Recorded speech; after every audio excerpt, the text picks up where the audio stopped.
everybody, and welcome to another reading vlog. So it is still the first week of May, and already so much has happened to me. First of all, I got a small summer job helping out with gardening for my family, and then I got a call from an actual store asking me to come in for an interview. So I have 1.5 jobs now. I finally have a job after a couple of years due to the pandemic, and I'm very, very excited and very, very nervous.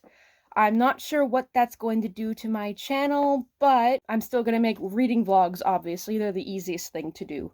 So as for my other content, we will see what happens. Now, on to the books that I'm reading for the month. I am already reading 2 books. One's an audiobook, so the book that I'm reading is for my 100 Epic Reads of a Lifetime poster, and I am reading The Hobbit by J.R.R. Tolkien. The only connection I have to the book is that it was attempted to be read to me in the 6th grade by my teacher. We only really got through the first 25 pages, so not much, but that's all I've read of it. I am now more than a quarter of the way through, and I'm enjoying it so far, but I will have more to say in the vlog coming at the end of summer. And then the audiobook that I'm listening to is A Court of Silver Flames by Sarah J. Maas. She has written a Court of Thorns and Roses series. I'm sure there's an actual name for it, but that has 3 books and 1 novella. I haven't read the novella yet because I don't care.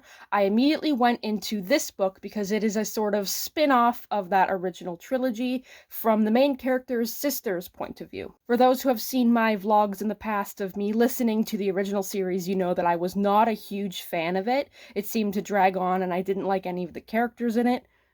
But this book? I don't know if it's my mood, if I've been gardening while listening to it, or what, but oh my god, I'm liking it a lot better. Nesta as a character is more interesting to me than Feyre. I am enjoying the character arc that she's going through, the growth and the change that is occurring with her on page. The romance is very simple and samey as the rest of Sarah J. Maas's books, but I am less icked out by it. The scenes make more sense to me. The, romantic scenes are less gross. There's still a few sentences where I actually said ew out loud, but that's just me. And I really like seeing the outside perspective of Rhys and Feyre, because when they are the protagonists, they're seen as the good guys, but the way Nesta sees Rhys and the actions that he's currently doing in the book, I won't spoil, it's awesome because, yeah, he's a jerk. And it's cool to see because Feyre can't see him as a jerk because they're mated or whatever. So it's great to see this outside view of a different character that I didn't get to see in the previous trilogy. I really like it. So I am very surprised that I'm enjoying this. I am, I'd say, 30% of the way through. So far, so good. I'm not dreading listening to it. I actually want to put it on. So that's my update for now. So this reading month is starting off great.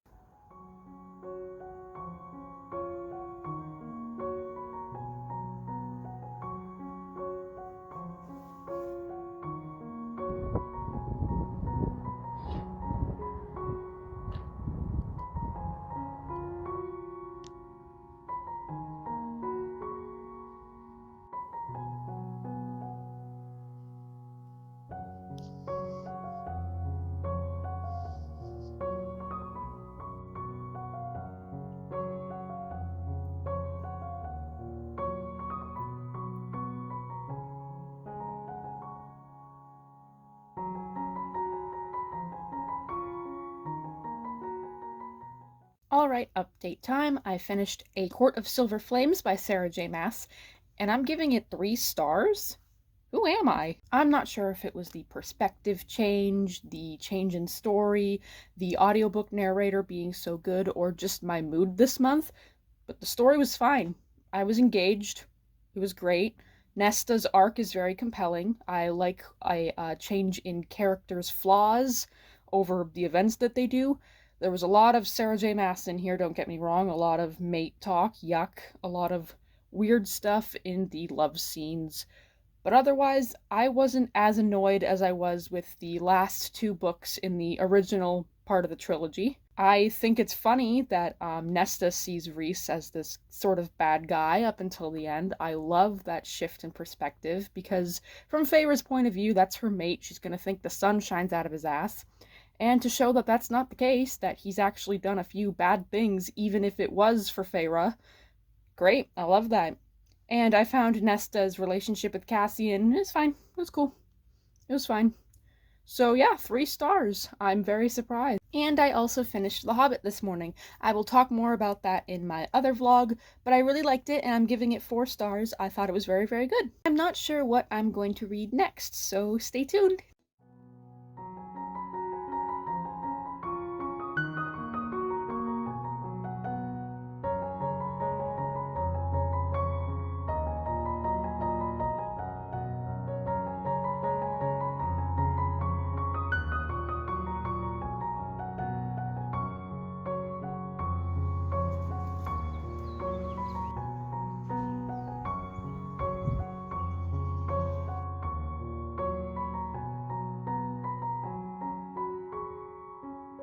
Hello. Be prepared to listen to everyone mowing their lawn because the weather is suddenly like July, even though it only snowed 3 weeks ago. So we have a bit to catch up on together. So I have read 2 books since we last spoke, and I've just started another one. So the first book that I finished was By Helen's Hand by Amalia Carosella, which is a sequel to a retelling of Helen of Troy's life. I ended up giving that one 3 stars. It is very well written. It shows Helen in a pretty fair light. There's not a lot that's insulting to her. It was just that this story, she had a very heavy obsession with Theseus, a man that kidnapped her when she was a teenager and married her. So that's a bit yucky. And the story leads up to the Trojan War and then does a very, very cheap cop-out at the end. Let's just say Egypt. The Egypt thing happens. If you know, then you know. I was extremely underwhelmed, disappointed, and thought that the ending was just a very cheap cop-out. So that's why it is only getting 3 stars from me. I then went to a friend's house to help her move, and she made me read this really adorable manga. The title is a bit flimsy translated, so I do have to read it. It is The Savior's Book Cafe Story in Another World, Volume 1, and I gave that one 5 stars because it was very simple, very cute, a great start to the story. It is about this character. She's 30 years old, and she gets summoned by this godlike orb telling her that she has to go save a fantasy land. And she's like, no, I'm 30 years old. I don't have those types of aspirations anymore. So the orb decides to give her whatever she desires, and she desires to open up a book cafe and to harness her magic and to just live as innocently as possible in this fantasy world. And then she has conflicts she has to deal with and a really cute love interest. So it was very adorable, and if I ever get my hands on volume 2, I will definitely read it. And I am currently reading a short story collection titled Blood Sisters, Vampire Stories by Women, edited by Paula Guran. She is a heavy influence in the supernatural genre, collecting short stories of various topics like zombies and sci-fi and stuff. And there was a lot of authors in this collection that I'm actually very excited to read, authors that I've read before, including Kelly Armstrong, Carrie Vaughn, and others. So I'm very, very excited to start that one. I've only read the introduction so far. So that is it for now.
Alrighty, hello everybody. It has been a very, very chaotic month here. Starting my job wasn't actually the biggest thing that happened this month. It just put a little bit of an interruption in my usual flow of reading. I am only part-time so far, so it hasn't been that big of a deal.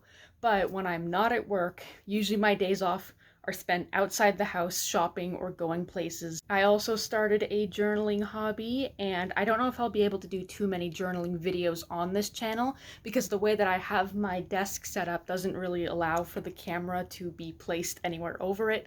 It's just a whole space issue, and I don't know if I'll be able to do proper journal spreads on camera comfortably yet, so stay tuned for that. But not only those things got in the way this month. During Victoria Day weekend, we were faced with an intense thunderstorm. We believe it was a tornado as well because of the damage that it brought to my city. It uprooted trees, it knocked hydro poles over, so the wires were hanging like this, split off of the pole. Trees fell on the roads. People actually died during the storm, even though the storm's duration was only 15 minutes. And it knocked power out of my city for, I'd say, 2 days here. And some places in my city still don't have power. So I spent a couple of days dealing with that, but during that ordeal, I did listen to an audiobook. I listened to Vengeful V.E Schwab, which is the second book in the, I think it's called Villains series. It's her famous series about heroes and villains and extraordinaries. Now, I remember reading the first book and just being in love with that first third of Eli and Victor in university, their origins, their relationship development. That was all incredible. But then as soon as they split, and as soon as Sydney and Mitch were introduced and that whole thing happened, really dwindled down for me. I didn't like it as much. I ended up giving it a higher rating, and this book, I didn't like it as much as the first one. Now, don't get me wrong, I liked the new aspects brought in. I really liked June as a character and her powers. Those were super interesting. I didn't mind Marcella and her husband and her getting her powers and dealing with that. And I really even didn't mind the company that's killing EOs and hunting them down and experimenting on them and stuff. But the point is, V.E. Schwab is putting so much in her own way. I know I'm not alone here when I think all I really want is the face-off between Victor and Eli. I know that can't be the entire book. There has to be different subplots and an arc that builds into a climax. But I can't stand how much she puts in her own way when it comes to getting what we want from the story. I never liked Sydney as a character, and that's not even a problem with me liking the sidekick archetype. I enjoy the sidekick archetype just fine. Can't stand her. Was tired of her chapters, tired of this little journey that she went on that amounted to nothing. And I was also really annoyed with how often they reiterated the problem with Victor. That's all I'm going to say, no spoilers. Over and over again each chapter. I get it. I get it. Like, I don't care, and I get it. It is a problem, but stop. So just, the book itself is good. It's fine. And also, the final face-off between Victor and Eli was also nothing, so that sucked and was really disappointing. So I am giving the book 3 stars. I also finished the Blood Sisters Vampire Stories by Women short story collection by Paula Guran. It was what I was reading during the power outage, and I'm giving that one, as I give most vampire short story collections, 3 stars, just because there are so many, and that's usually the average of each story. They were all very good, like, solid. There's only a couple of them I didn't really like, and it introduced me to some new authors, some new perspectives in the vampire genre. There were a lot of women of color authors that were really exciting, and a lot of different lores that I got to introduce to myself, so that was exciting. All of these stories from the authors that I knew were pretty good, and they had really cool ideas brought in.